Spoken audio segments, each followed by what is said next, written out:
All right, so what you're looking at is the inventory of a place that is going out of business. Cressida doesn't run. They told me they were going to try and get that running and sell it. That 81 Cressida right there, I made him an offer on that. I said I'd give him $1,000 whether it ran or not. All right, so this is the Cressida, which, like the Bronco, I was told does not run. The fuel gauge is at empty and the fuel light is on. So that odometer right there. Check it out. 86K mile Cressida, she runs.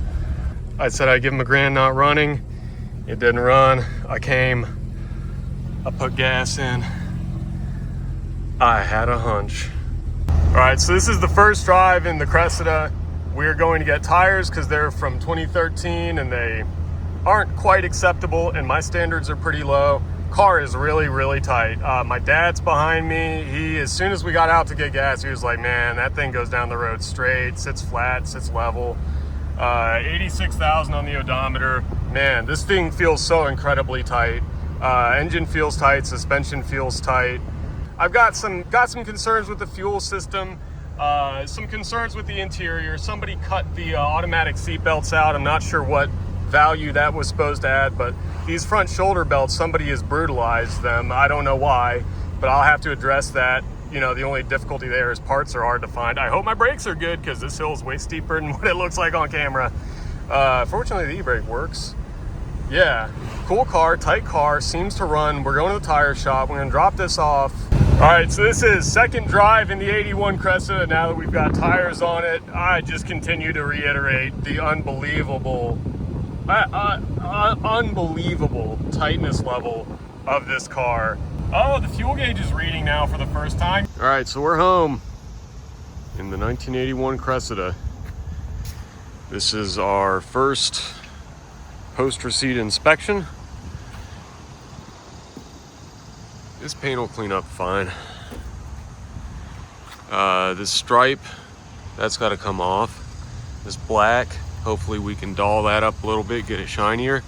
We got our brand new tires on it. This thing dries really, really good. As soon as I got it home, I noticed that the radiator is in fact blown. For some reason I had a sneaking suspicion it was gonna be, so hopefully I can find one. I think eBay does have them. Let's see. Got some metal vent windows, or window vents.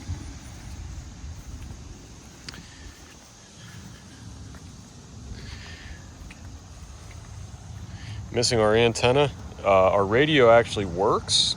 It's just that it doesn't get great reception because it doesn't have an antenna, but it seems to work beautifully. I actually got it to hone in on one station yesterday and it sounded pretty good. Our shoulder belts. So believe it or not, I found a set of these exact shoulder belts. This unit right here that all these cut belts come out of, I found this exact unit in this color on eBay for $100 something. Climate control works great. The AC just needs to be charged. Everything up here seems fine. All the power windows work beautifully. I bet the power locks work. Trans is great. This door panel needs to be put back together. There's a bunch of stuff in this car, in the back here, and also in the trunk. And you can see, interior condition is not too bad. It just really, really, really needs to be cleaned. Also, I gotta decide if I wanna replace this windshield because it's got a star in it. Probably gonna let that ride if I'm being totally honest. Now this says it's an 84.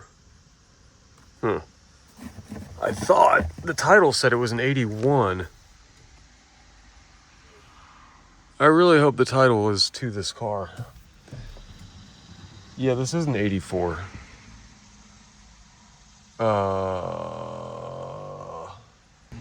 Well, I got good news and I got bad news. That title that they gave me that I signed that I gave to the county, that's not the title to this car. The VIN is different. So I now own an 81 Cressida and an 84 Cressida apparently. As far as this car itself, we need to do another bill of sale, but As for this car itself,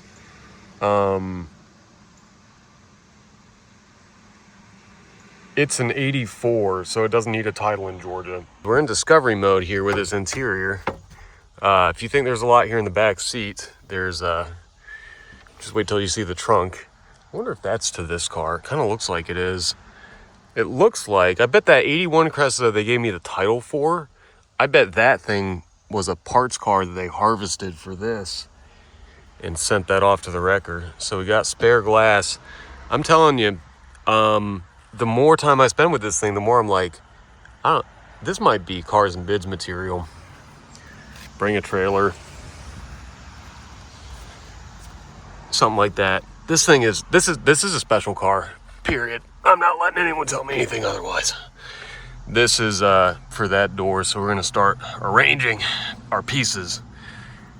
Yeah, hard labor here. Hard times. You can get a sense of about when this thing was parked or stopped being used. This wet nap, just based on the styling, looks like it's probably older than me. Tylenol with codeine. We've got more pills. This person was just getting loaded driving this 84. What is this paper?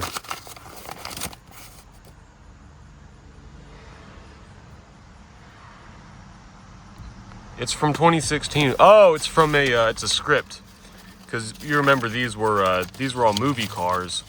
These cars were in the films. Wonder if this thing has an IMDb page. Anyways, kind of a cool story, I think, that goes with them. So we're working through stuff. Pop the trunk.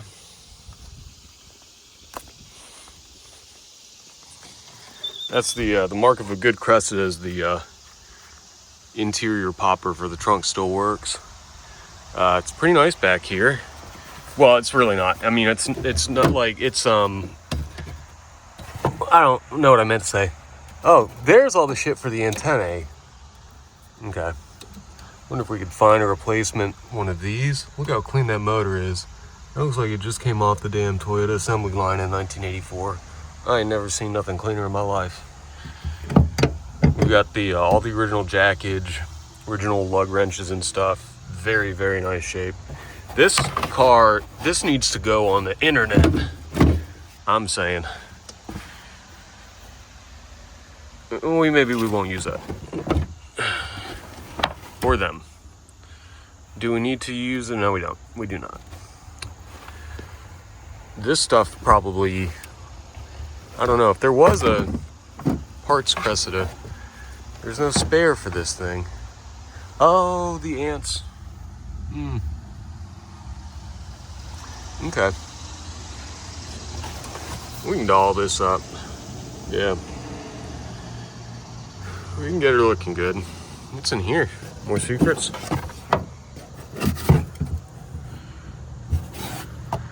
Random AC/DC. And some stuff to a gas can. Alright. Alright, well now it's time for the police inspection because this thing didn't come with a title. It's an 84, fortunately. So, I figured as long as I'm trying to make myself look good for the police, maybe I'll go ahead and get some seat belts because I think they tend to like that kind of thing. So, we're going to see how difficult this Medusa web of metal and belt material is to swap in here. I've had consoles out of these cars a couple of times. I think I know my way around them.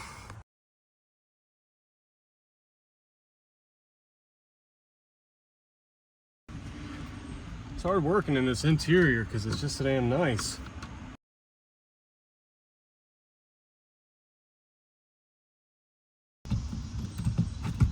What do you want from me?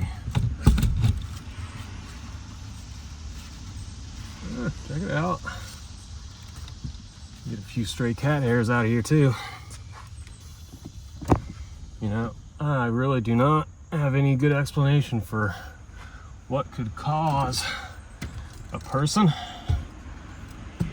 non-Satan worshiper, to cut the seatbelts out of a perfectly lovely Cressida.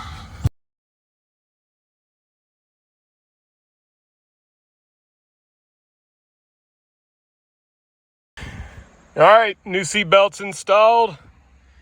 I hear a little bit of scraping on the brakes. I think it may be due for pads, possibly, so I need to just inspect them and probably do them. They're cheap. We don't need to do anything in the suspension department. I mean, it doesn't need shocks, or, but I mean, it could probably use shocks, but like it doesn't need them. It just drives like a brand new car. I need to finish putting together the interior. That's going to be free. Yeah, find out what's hiding in the bull.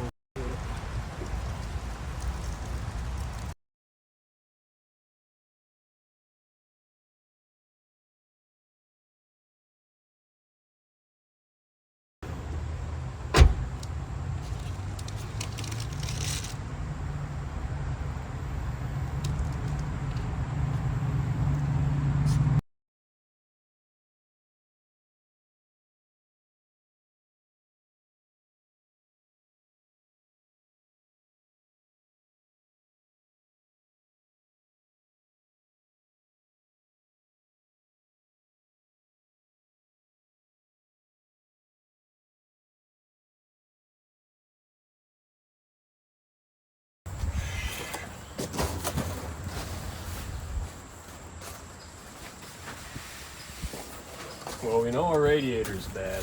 It is. I promise you it is.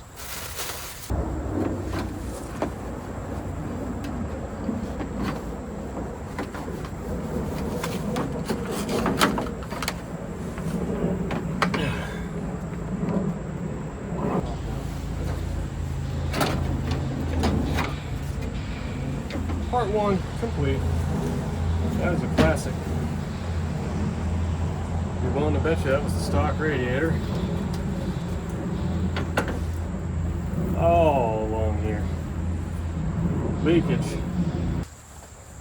$152 for an obscure car?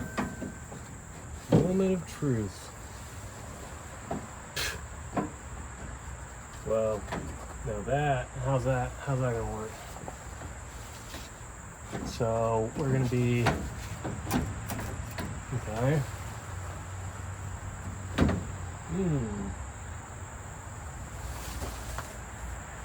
So,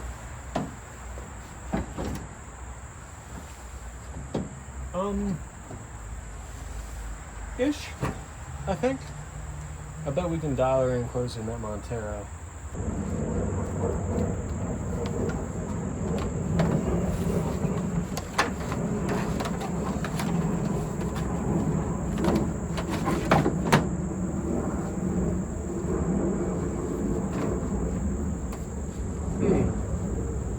All right, well, our new radiator's in. It's real nice looking. Close enough for a very obscure car for a random guy on eBay, $150, and all aluminum. I mean, fan seems to not rub, radiator seems to not leak. Of course, we gotta crank it up and get it on the road. But yeah, I'm thinking we're good there. And I also had an opportunity to address a couple of vacuum leaks. This thing had 2 significant vacuum leaks here, and then this duct piece right here was blown wide open. And I was surprised. They have almost this exact, I don't know, what is that, 4-inch to 3-inch, like step down duct. It was on the shelf at AutoZone, $12. Pretty similar to the stock thing. And this thing never ran well because these are very sensitive. The airflow meter is right here. They don't like vacuum leaks after that. Anyways, vacuum leaks should be fixed. It's about time for some easy stuff like an oil change. So to that end, because we always like to overcomplicate things just a little bit, I've got me a can of Berryman's, and what I like to do is I'm gonna pour about half of that in the crankcase, and then I'm gonna start the car, let it get up to temperature, and just let it all do its thing, and then we're gonna drain the oil and put some new stuff in it. I think this thing ought to run a lot better now with those vacuum leaks fixed. Sometimes when I change the oil, especially if it's a new vehicle I'm bringing in, it's an older vehicle like this, and I'm trying to ascertain the engine health condition, I'll give the oil pan a paper towel and brake clean scrub down. That way, if there's any metal bits or shavings or anything unusual that comes out of the oil, I know the pan was clean to begin with. I'm not guessing if it's from the last bar. Here we are under the Cressida. The old 5M. Classic engine. You gotta love it. With the easy to access.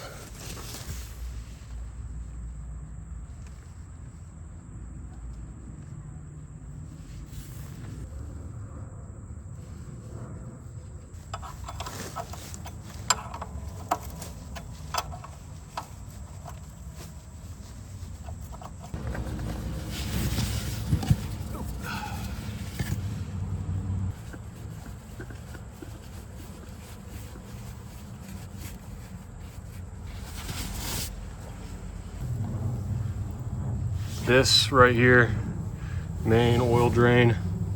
I'll watch it as I pour it out momentarily, but frankly, it just looks fine to me. Not seeing a whole lot of cause for concern there.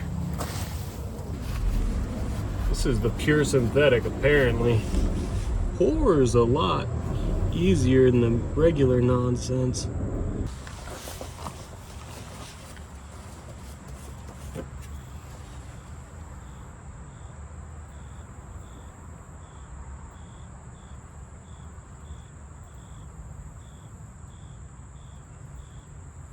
All right, I'm liking how that feels. There's some dipstick telling us.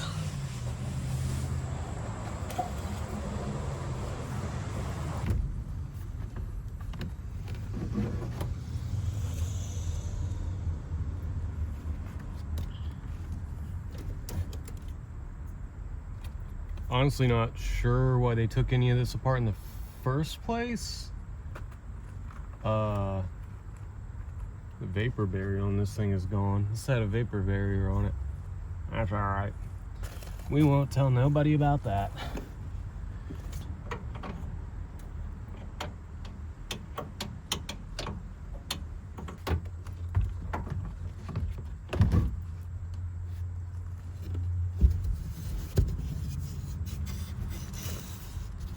This goes to the front. So we have one of these.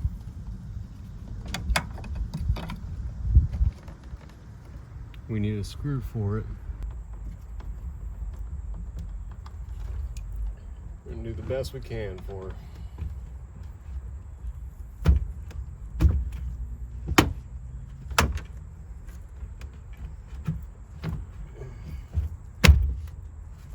Can't solve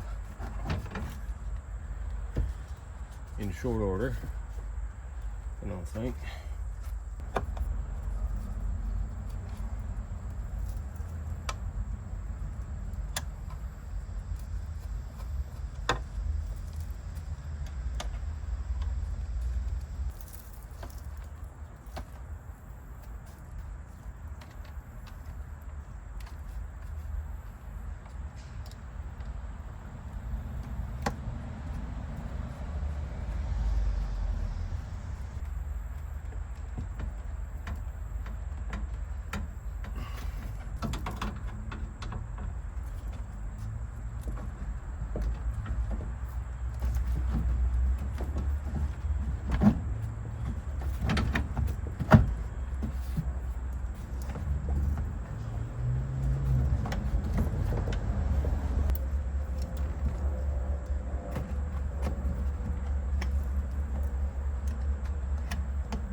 Now I'm missing the two screws to secure this armrest, but I can find them at Ace Hardware, so that's fine.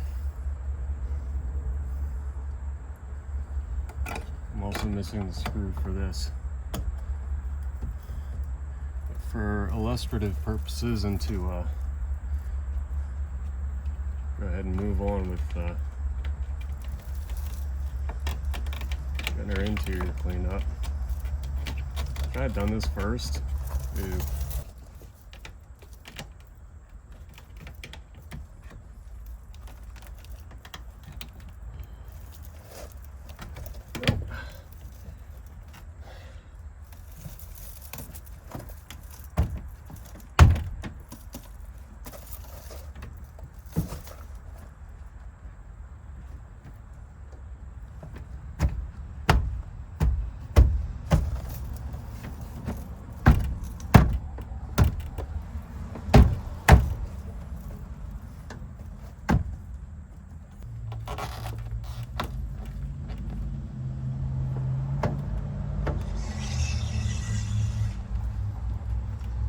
kind of like, well, what did you want me to do? All right, so we need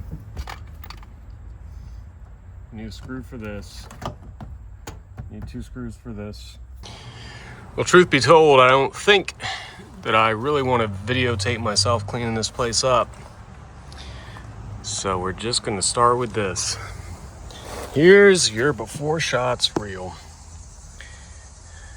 Very dusty, very chalky. Floors full of crap. Windows.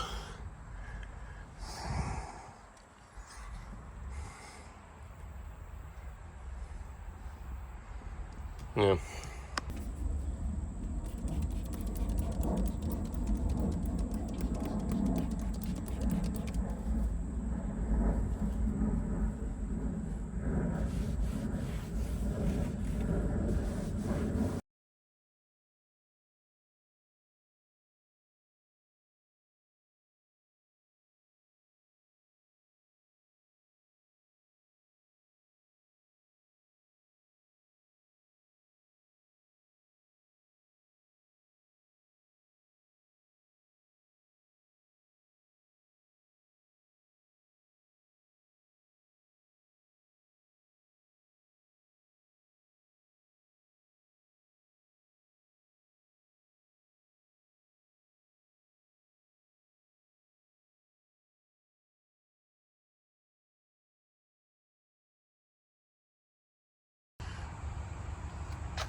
All right, so this is our first rough cut, we'll call it, on the interior. I mean, suffice it to say,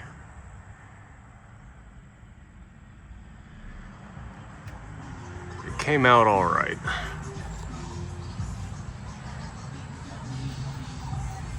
So now, I would like to establish the exterior condition of this thing. This car looks like crap. It really does. And if it's not obvious to you, I just promise it.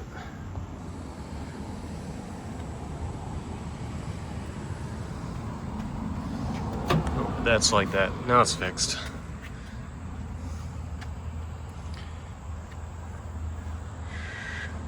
I don't think it's showing up on camera just how cloudy this paint is.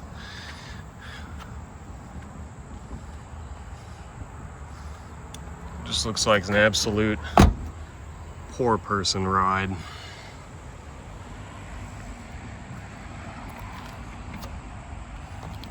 Mm-hmm.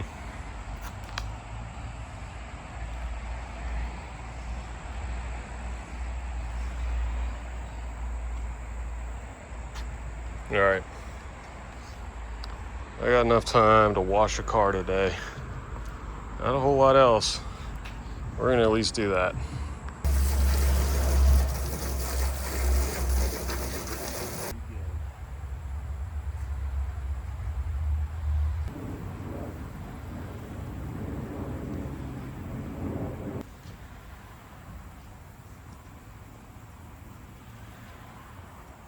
I was thinking I would sell this for like 35.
Well, I would say this thing already looks like a different car than what we had a couple hours ago.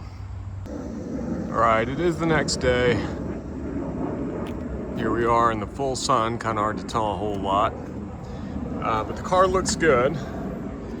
But we need to go ahead and wax it. We need to go ahead and get that done.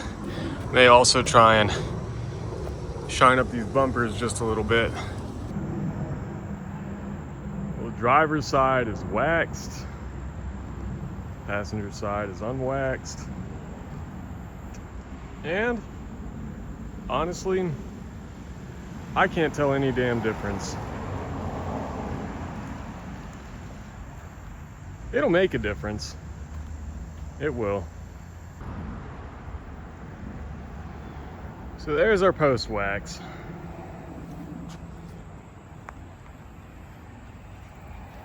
And I can't say that it looks a whole lot different.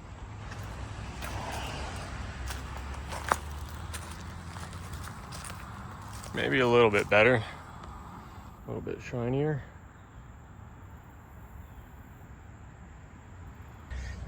Seems pretty good. Will the tape deck work, or are we about to destroy this entire... Oh, holy shit. That sounds really good. The tape deck works. Wow, okay.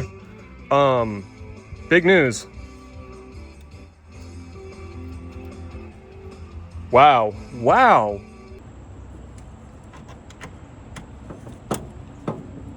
Hand's getting a little bit cold. There goes that compressor. Doesn't sound the worst I've ever heard.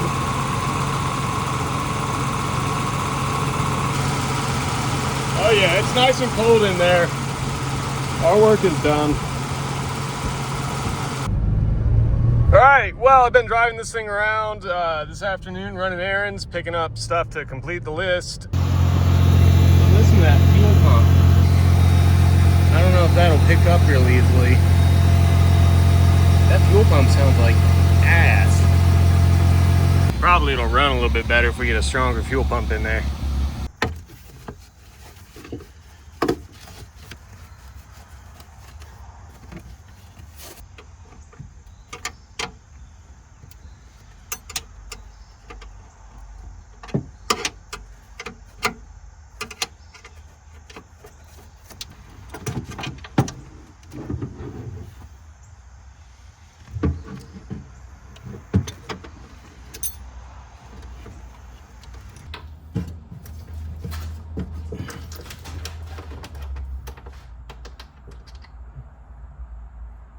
I hate this.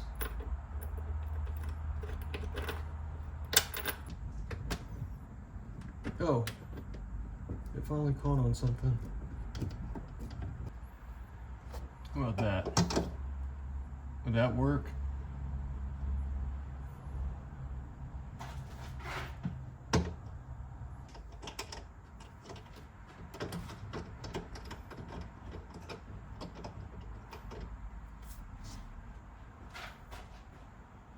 Now we're running some errands in her. Beautiful fall day. I don't know what else to say other than this thing's kind of amazing. I mean, even the clarity of the glass, this is not high mileage glass. I mean, this is not any windshield with more than 100,000 on this is more pitted than this. Everything in here is so nice. I got a couple little finishing touches I want to do for it. I think the fuel pump is dying, straight up. All right, so this is our next investigation. Before I finalize my upcoming Rock Auto order, I want to know what I'm going to need to fix that. I'm guessing just front pads. You know, the issue I'm having is that these, oh yeah. So we need pads. I wouldn't be shocked if they were I bet these pads say Toyota on them. I wouldn't be totally surprised. We need pads. I mean, end of story. that hardware is like rummy. I think we saved the rotors.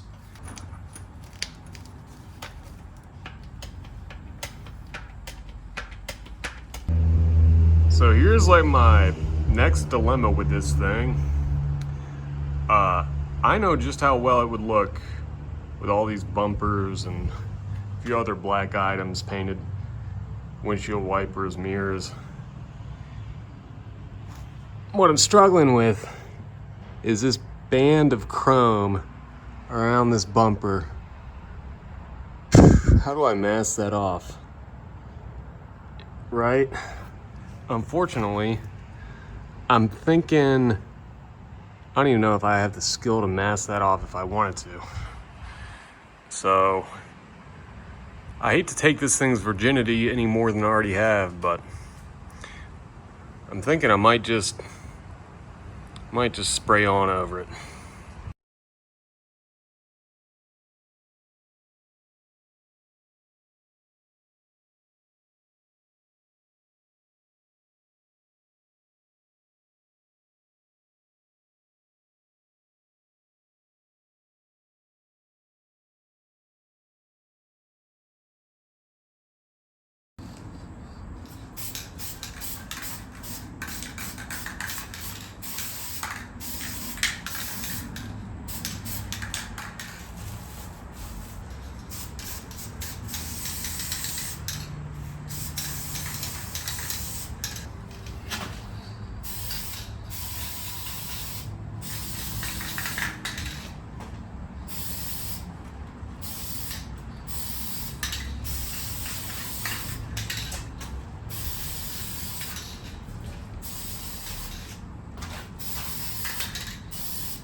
There's the before and after essentially comparison. Driver's side's been done, passenger side is not. Looks a lot fresher when you do it. Also, we sprayed our wiper arm blades. All right, so the Cressida is back in the garage today. I got a few things that I want to do.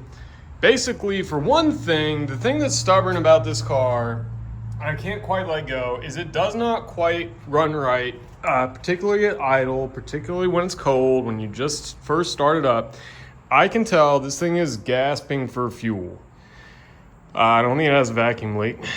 So, I'm suspecting maybe it's got a fuel issue. Here's what I know about the fuel system, is that this thing sat.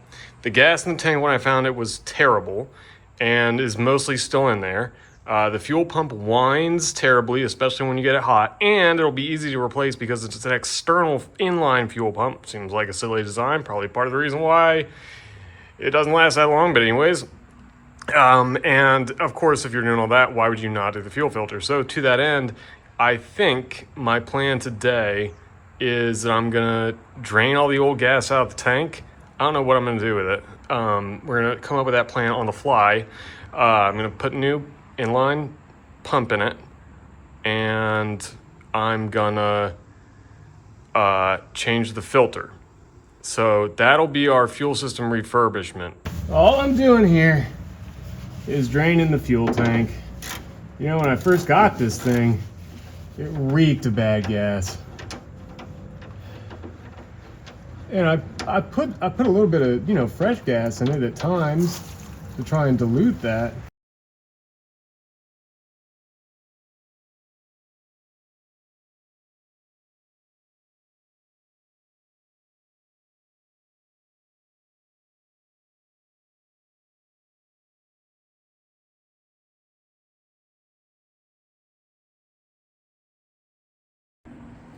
So the fuel filters on these cars, they're placed on the side of the engine.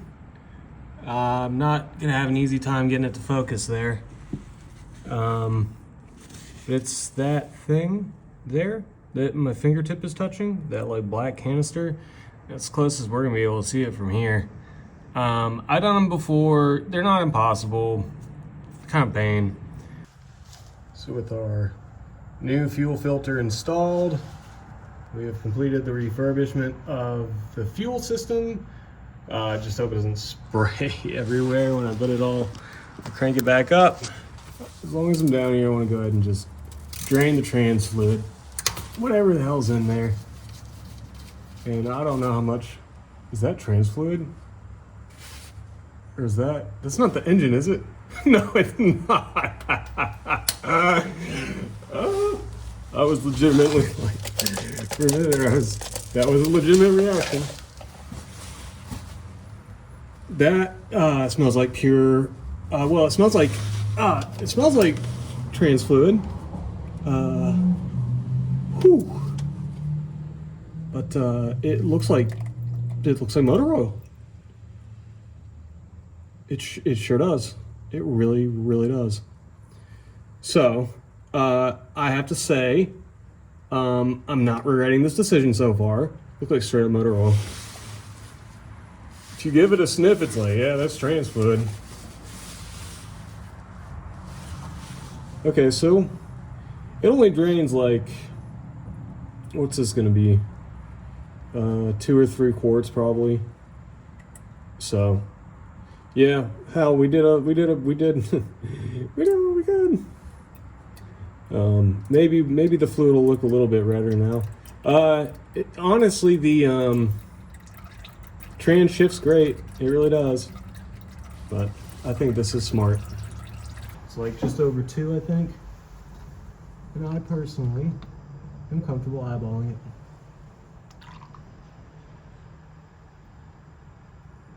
Everyone on this car, you see very old Toyota and Nippon Denso logos that have not been in use in a long time. It's exactly what that is. That little ND right there is a very old Nippon Denso rotor. This Sumitomo 1985, really? The year 1985 is stamped on this plug wire from the one from the coil. I'm telling you, there's just something about that. It's an 84 car. What exactly it's doing with a 85, I mean, maybe the plug wires were just done when this thing was really new. But there's Sumitomo 1985.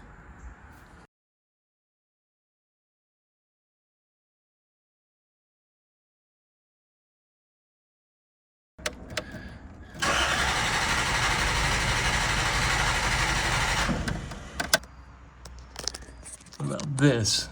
Oh, we have a fuel leak here. Okay, so we are getting fuel. Well, that may just, I may just call it a night there. Not quite running right. And it's still not right. This is not right. This is not right. We still have a fuel leak. I'll have to fix that someday. I tried to address all the low-hanging fruit I could on this thing. New spark plug wires, new rotor, and rebuilt the fuel system. Fresh gas, fresh fuel filter, fresh fuel pump. And it still is not, that did not resolve the running issues. And I suspected that, but I did that stuff mostly as the first wrong answer, as Dad would say. Sometimes you got to do some preliminary stuff to rule some things out and get the juices flowing. So I spent some time out here last night trying to do some understanding of the vehicle. So to that end, I've got a couple things I want to try. Let's see what it does this morning. All right. Well, this car is going to be immobile for some time. I don't know how long some time is. But obviously I tried the crush washers that came with that new fuel filter. I tried crush washers off the shelf at the store. I tried using the old washers.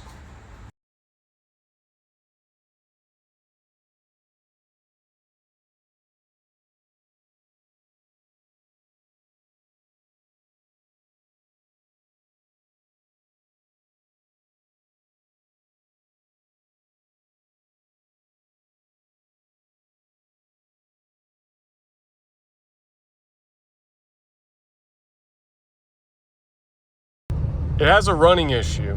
This car drives like a brand new car in a lot of ways. It has a running issue.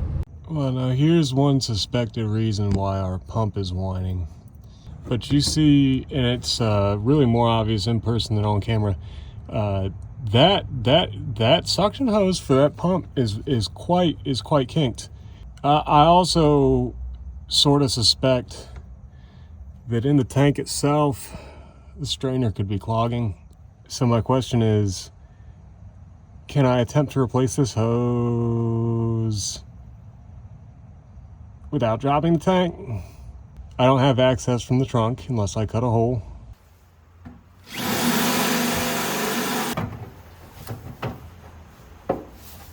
They're not. And so I'm not.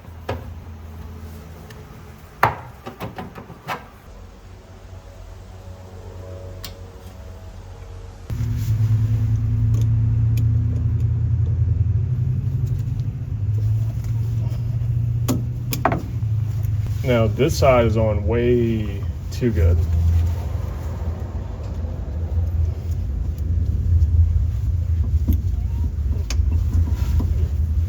I think it's gonna be, oh, it was not on, I don't know, maybe that penetrating will help.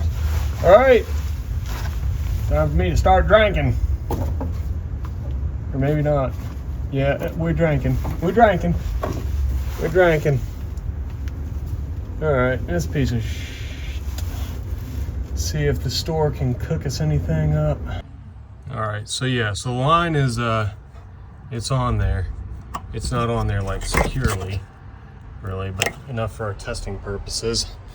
This is me and my new hose, and I guess I'm gonna suck on it now.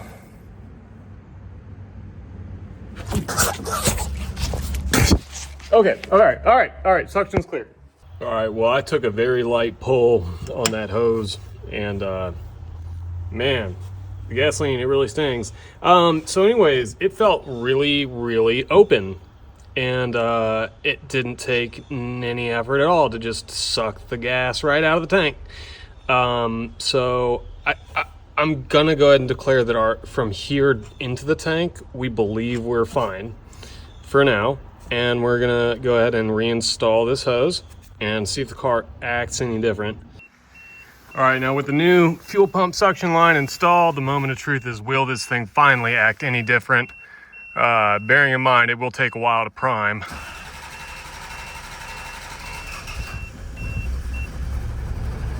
Is that better?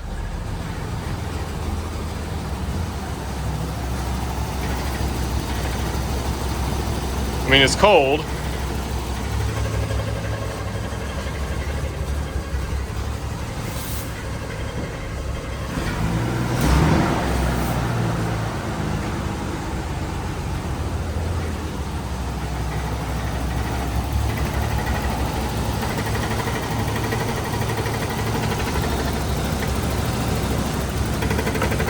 I mean, it's possible that we may have fixed a problem. I don't know that we fixed the problem.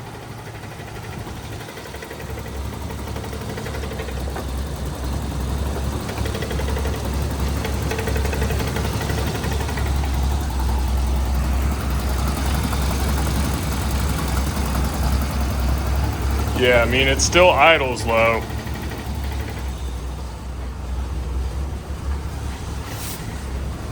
And misfires.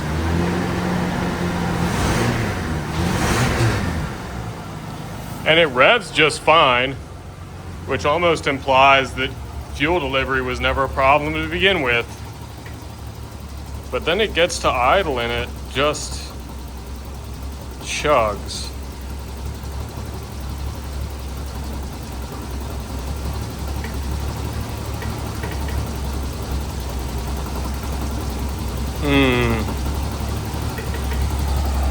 It's a tough one. So I'm here trying to take it off the jack stands. I think we might not have a transmission anymore. Oh! And... oh!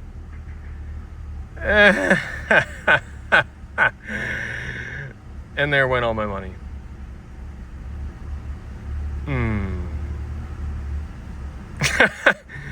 Yeah, that's that feeling that I was feeling yesterday.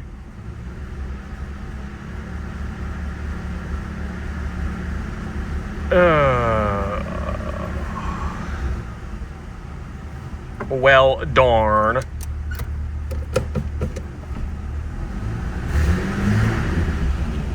Yeah, that's sad. That's really sad. How am I gonna get this? Here's the thing about the configuration of the machine currently is not, so that started. Oh, wait. Oh, well, that's part of our issue. Yeah, that's part of it. Why is that like that? Oh, I left one jack stand under there.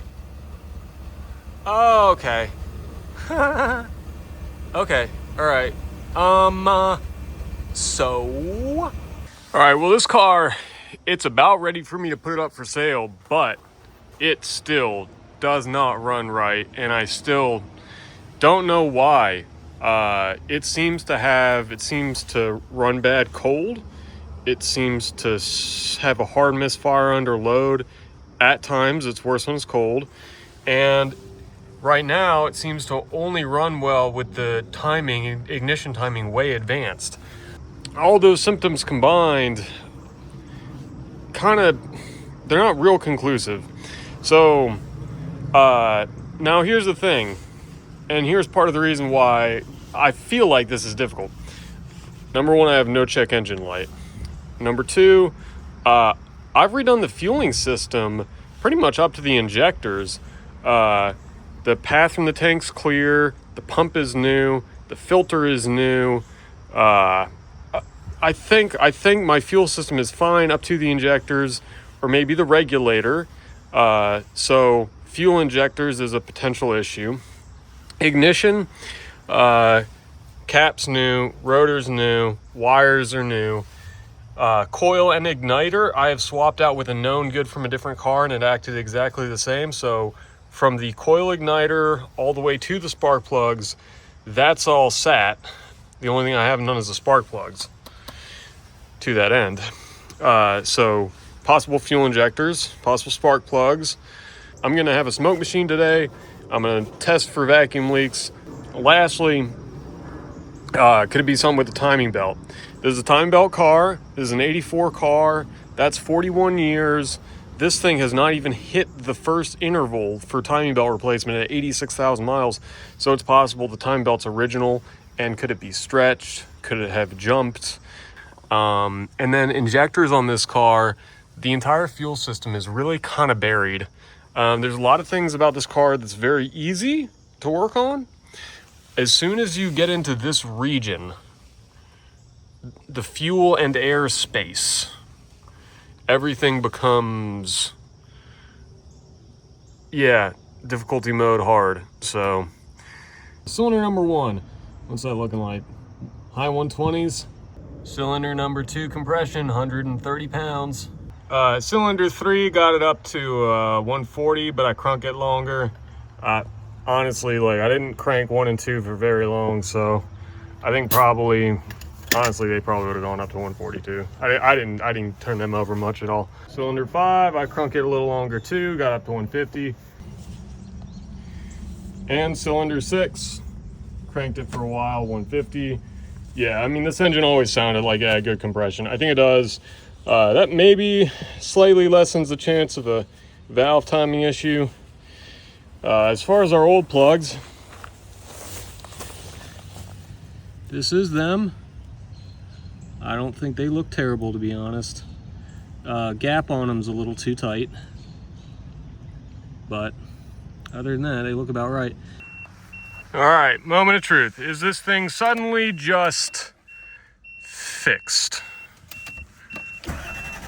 Well, we don't have a coil plugged in, huh? That would help.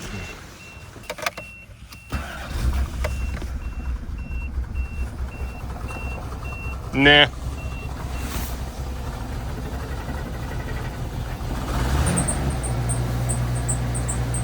Well,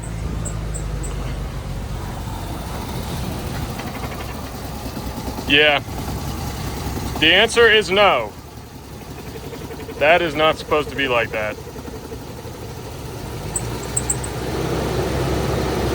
And now it's finding its pathway. See, like now it's fine. So this is a new thing for me. I've acquired a smoke machine. Pretty cheap, 50 bucks. And this, I am going to now attempt to use to ascertain if there are any vacuum leaks here. This one we found, this one we found, this one I was able to tighten up completely, this one I was able to tighten up and at least slow down. Neither of them looked huge to me. So here's where we are. Straightens out for a minute, and it'll go right back to shaking and acting bad. I do think patching up those 2 vacuum leaks, I think that helped just a tiny bit. I'm gonna replace the master cylinder. I do think it needs it.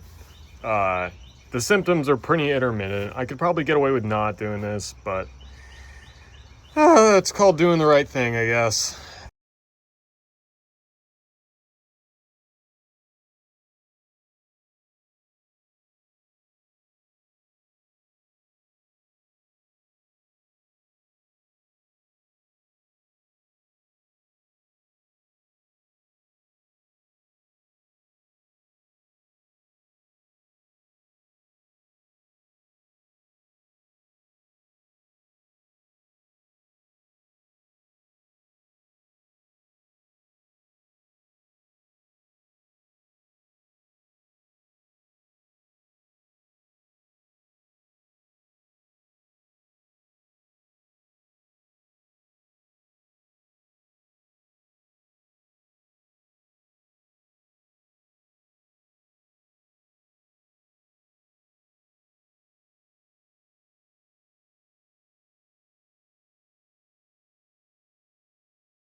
Yeah, that fresh master cylinder, actually definitely a good choice. It seems like a good unit. I've been driving this thing like basically just around Atlanta in circles for the last, I don't know, feels like kind of a while.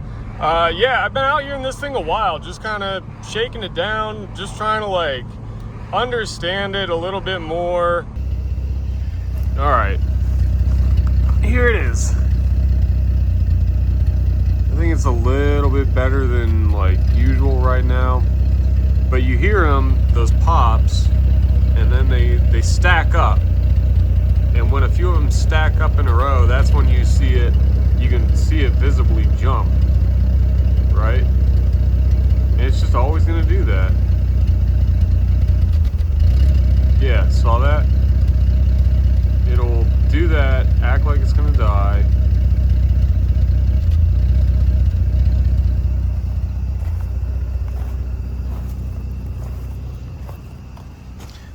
Idle, maybe a little bit on the low side. All right, so I'm tearing into this thing, trying to find the ECU just because I want to like check the ground on it. I had this glove box out. So one of the things I found in the glove box, kind of wish I had found these earlier. These are some interesting clues. This is like a fuel system pulsation dampener or something off of the fuel pump itself in the back. Interesting clue. And then this is the pulsation dampener from the rail up on the engine. This one looks brand new. Somebody was on some kind of a diagnostic pathway at some point, and their conclusion, well, I guess they didn't reach a conclusion. They were on the fuel pressure or fuel delivery train. All right, so we're back in the glove box once again, where we have removed the Toyota engine control units. Well, I don't think that these ECUs are real failure prone, and I can kind of see why. It's a pretty simple unit, not terribly extensive use of fluid-filled capacitors. I can't see a damn thing wrong with this.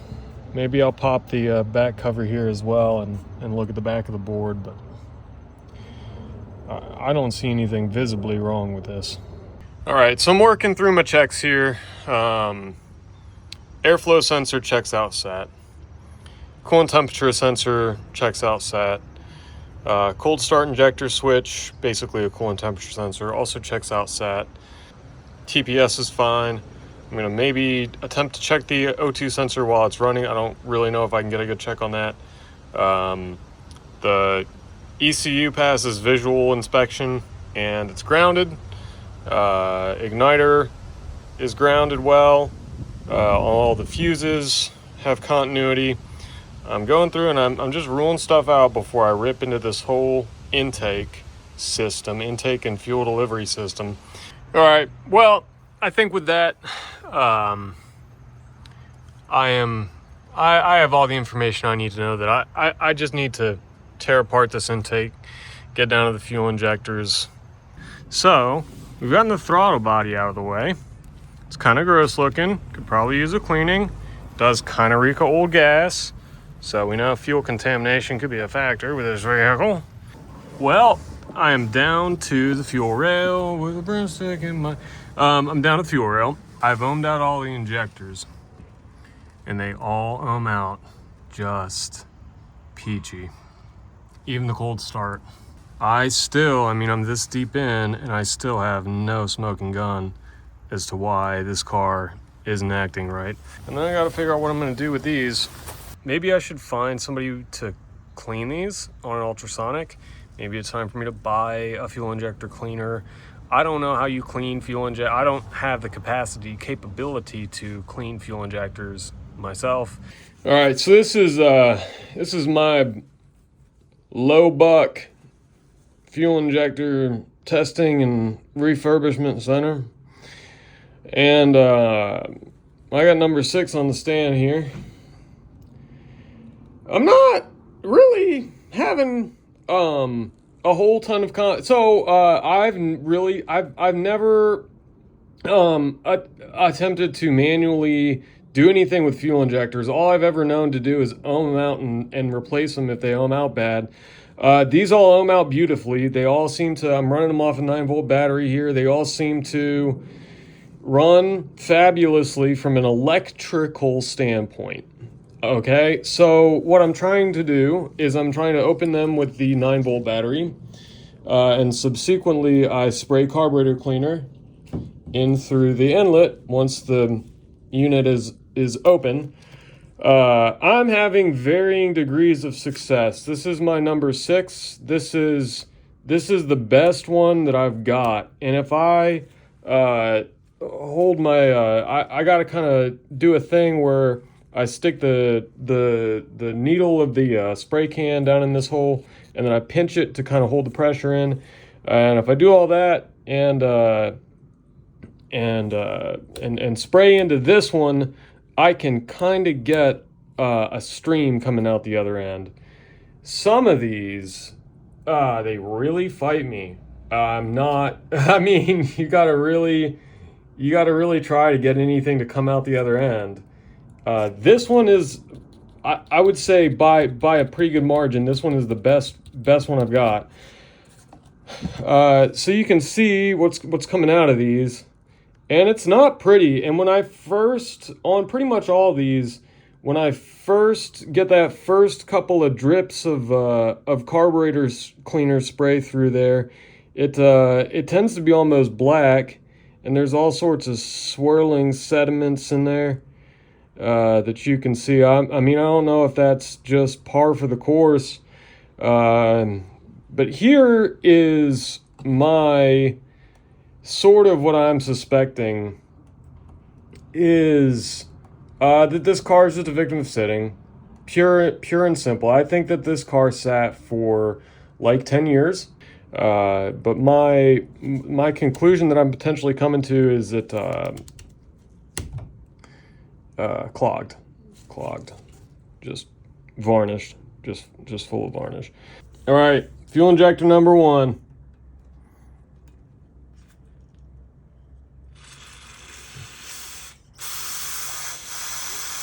Finally got a little bit of a pattern there.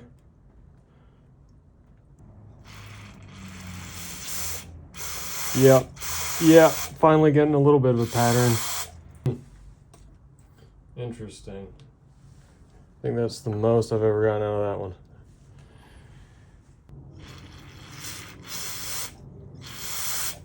There we go. Getting a little bit of something out of it. That's the most I've ever gotten out of this one. Maybe these are cleaning up a little bit. Man, if only my fingers could get a perfect seal on this nonsense. Yeah, it sprays. Oh!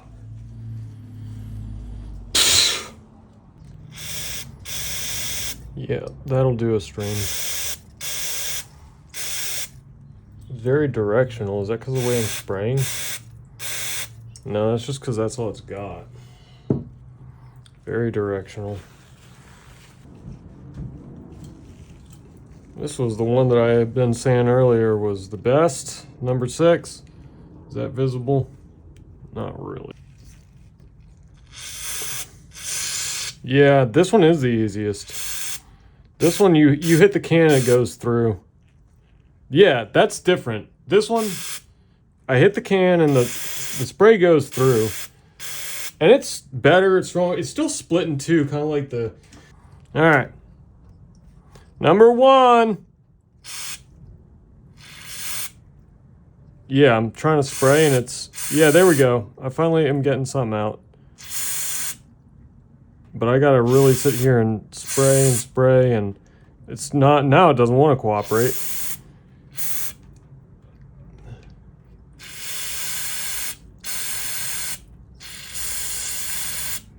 Is it even? Yeah, it should be open. I'm not getting much out of that thing. Number 2. What's it gonna be?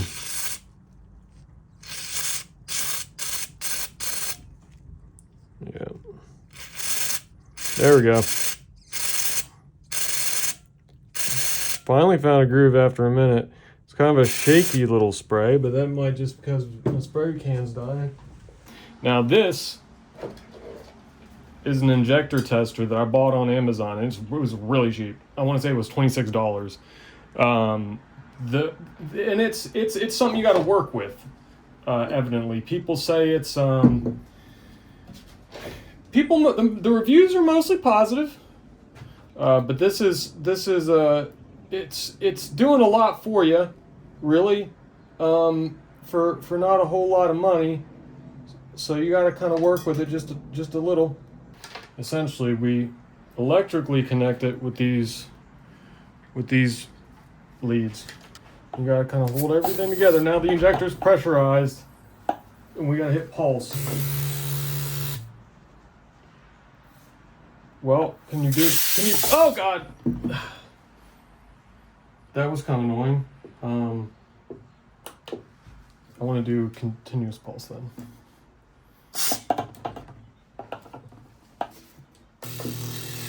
Look at that. That actually seems to fire okay. If it had a problem before, I don't think it has a problem now. No! Oh! It's not perfect, but damn it, that was a whole hell of a lot better than any setup that I could come up with on my own, here on my own bench. Yeah, you have to really hold all this together. No! Damn it. Well, I bet that was real funny to watch.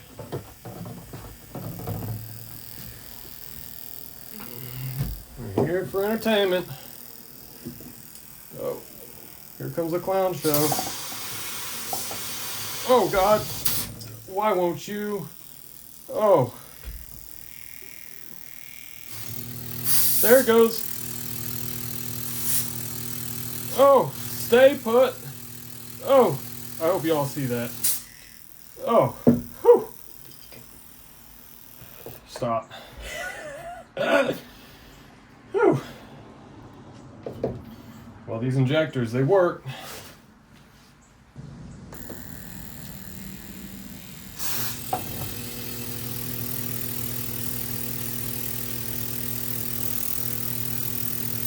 That looks pretty good.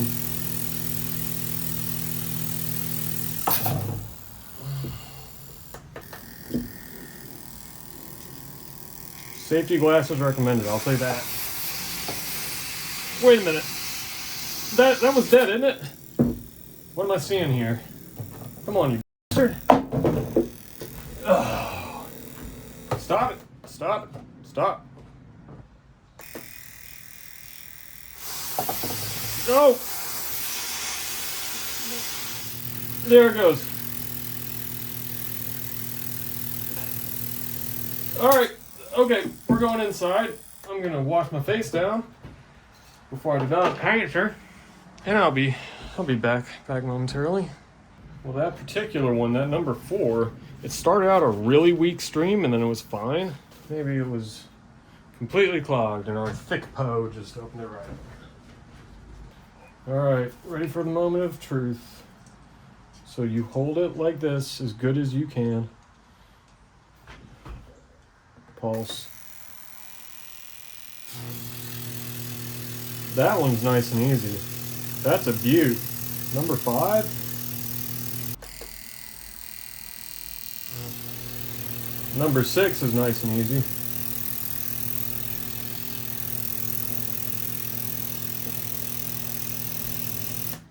Oh.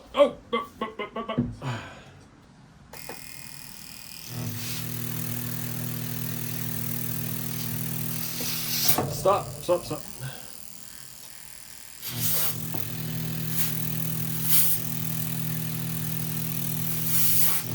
I swear, this one has more resistance, maybe.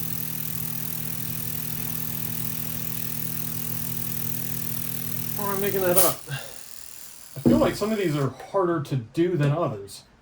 Like 5 and 6 were easy. Those were always the easiest ones to get sprayed through. But then again, like, I wonder if it was my technique was just getting better.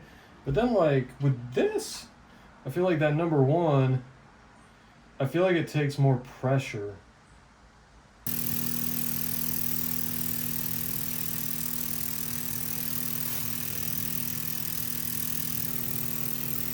But again, maybe my technique's just getting better.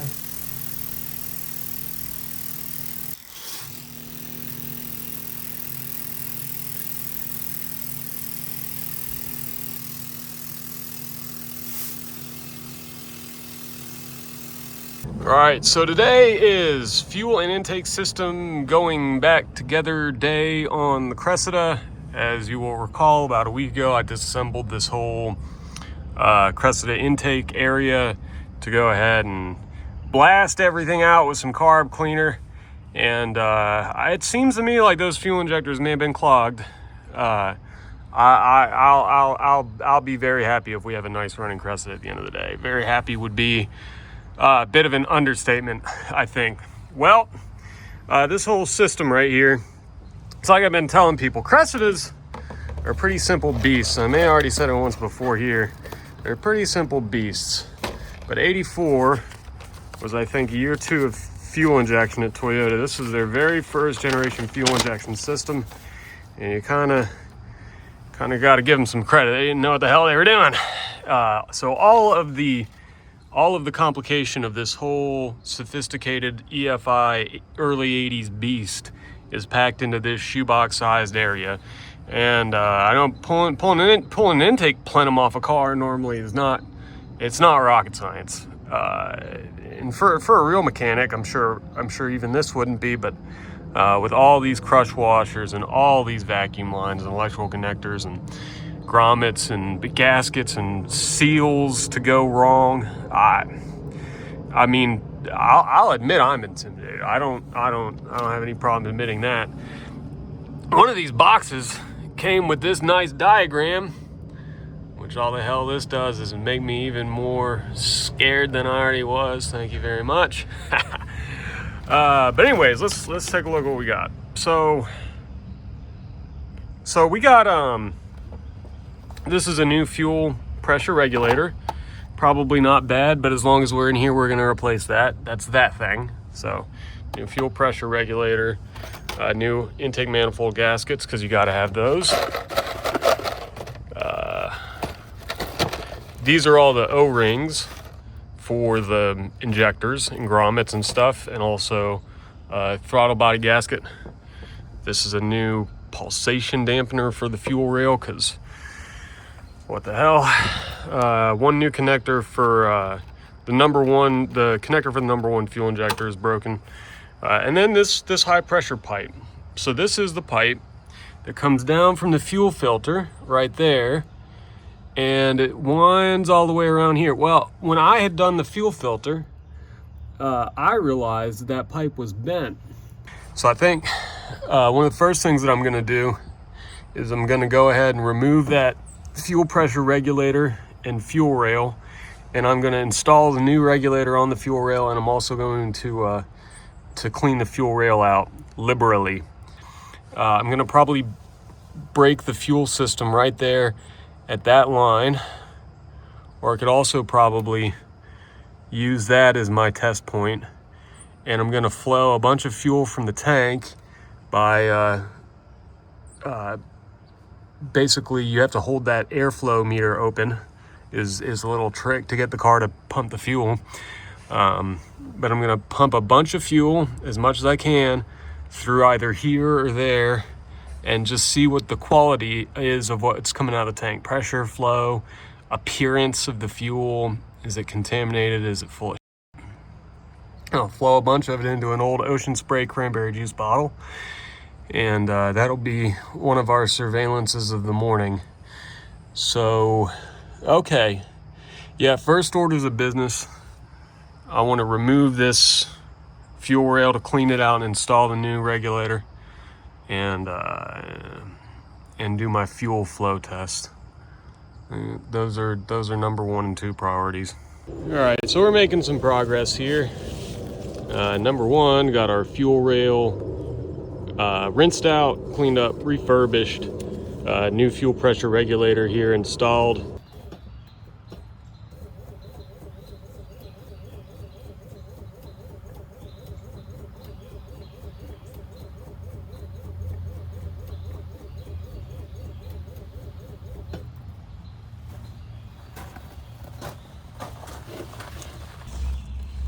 All right, so this is the results of Operation Ocean Spray the 4th.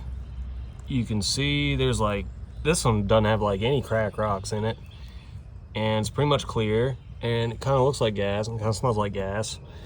So working through the morning, I have been able to get the fuel rail placed in the vehicle. It's not tightened or installed yet, but it's placed, and the new high pressure fuel line with the new regulator.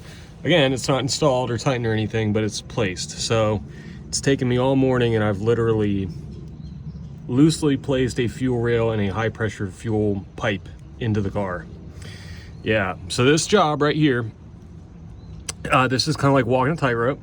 It's really, really slow, and there's so many pieces that have to go together in such a particular sequence that you run the risk of either getting a couple steps ahead of yourself and realizing you got to undo everything. You just wind up in that position basically over and over and over again when you're doing this. All right, well, what you're looking at here is first test of the pressurized fuel system. I've got the key turned to on, and I've got my pliers and my airflow sensor. I don't know if it's hearable, but that system is in fact flowing with fuel. And this is my first cut at a tight fuel system, and I don't see a single crush washer or O-ring leaking. All right, it's now 4:13 p.m. and that is a sight for sore eyes. Fully assembled Toyota 5M engine. Oops, got my coolant temperature sensors. You know, it actually looks even better if I remember it. I think I'm just glad to be done. 2 questions are, does it run at all? And does it finally run right?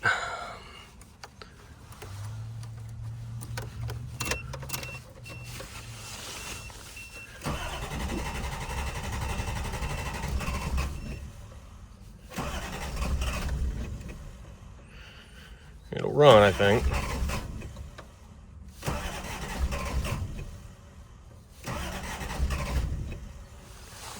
Oh boy.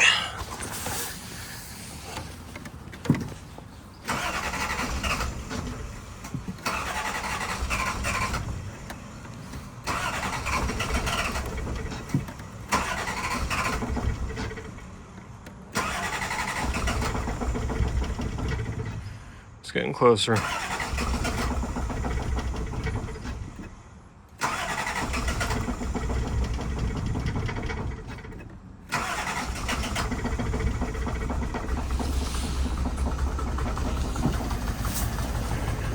Shaking.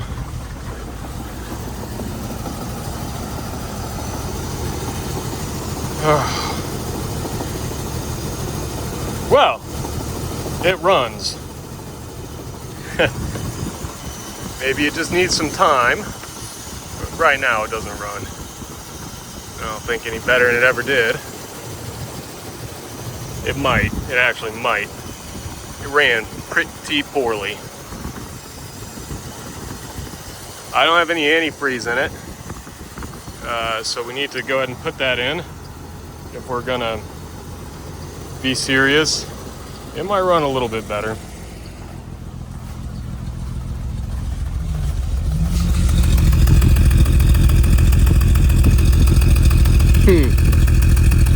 That is better. Idle's healthier.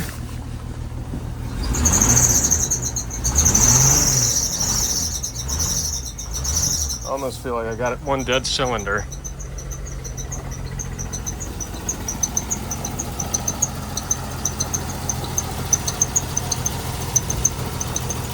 It's better. It's a lot better. I don't know if it's perfect. It's a lot better. This might be sellable. It's a lot better.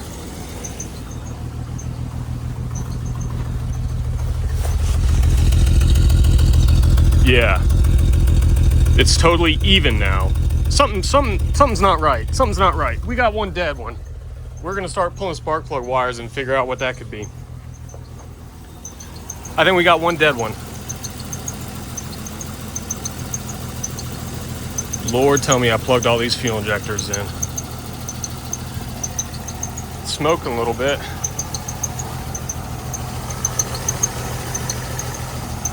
It sure does run better. It sure does. Wow. Yeah, it does. It's not right, but it's better. Yeah. All right. I need some alone time. Also, there's no coolant in it, so we might go ahead and address that now. All right, so here's what we found. Number one, she's smoking from places she never smoked before. So I bet we had cylinders weren't firing for a long time, and they're finally got the exhaust manifold hot. Well, here's number 5.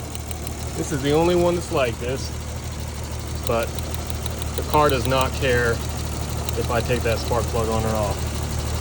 Well, we need to investigate. All right, final update. I cannot believe this worked. I tracked it down using a stethoscope. Number 5 injector was not firing. Couldn't hear it clicking.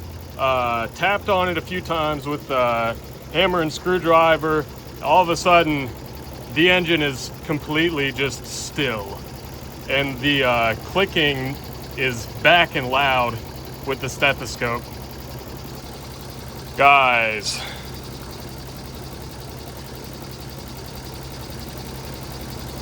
That's a correctly running 5M.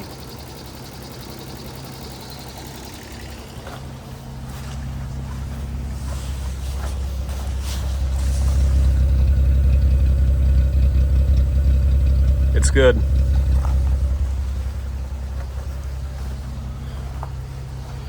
It's good. It's good.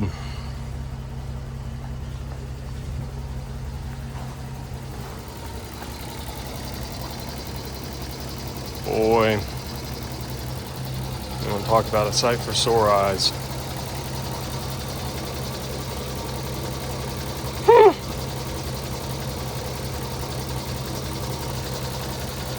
It's running perfectly. Perfectly. It even, I had for a while smoke billowing up from back there. You can still see it a little bit from places on the exhaust manifold that haven't been hot in probably years because those cylinders weren't firing. This engine used to shake like crazy. I mean, I never, ever, ever had it running like that. Idle was very uneven. It would stall.